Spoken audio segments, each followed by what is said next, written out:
I know you're short on time. Over under quarterbacks in round one. If I set the number at 4.5. No, I'll set it at 5.5.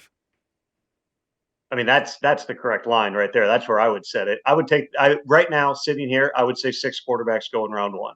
And that's in part because this is a unique class where if you get beyond the first six, arguably seven, because there are some people who have Spencer Rattler in their top six, some have him ahead of Michael Penix.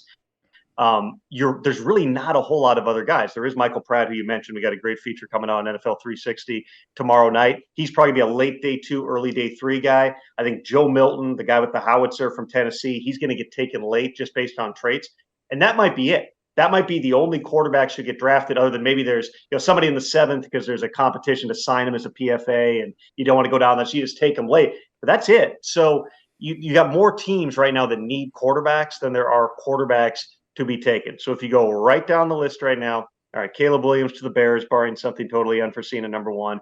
Let's give the Commanders Jaden Daniels at two. Somebody then takes, in all likelihood, not necessarily 100%, because J.J. McCarthy's in that mix too, but somebody probably ends up with Drake May at number three, whether that's the Patriots, the Giants, or the Vikings in a trade-up scenario.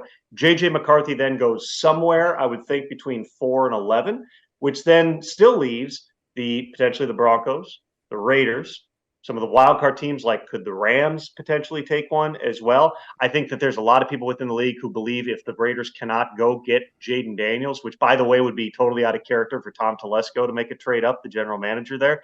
Michael Penix is the guy who makes a lot of sense for the Raiders.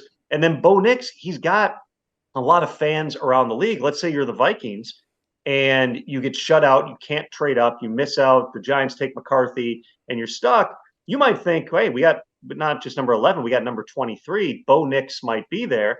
And then the question is, are you worried about a threat from a team like the Rams, whose general manager Les Snead played with Bo Nix's dad and has known him forever, and Matthew Stafford's toward the end, that you feel like we need to get up ahead? The Vikings are really, I think, one of the fascinating teams this entire draft because, yes, they signed Sam Darnold, but they don't have another guy right now. They clearly want a quarterback. Everyone's been talking since they acquired the 23rd pick that, all right, they're going to package him and move up. But someone needs to be willing to move down for you to move up if they get stuck there. I really believe any of those other five guys are possibilities for the Vikings to take, whether it is at some point in round one or if they try to get up there and take one at the top two.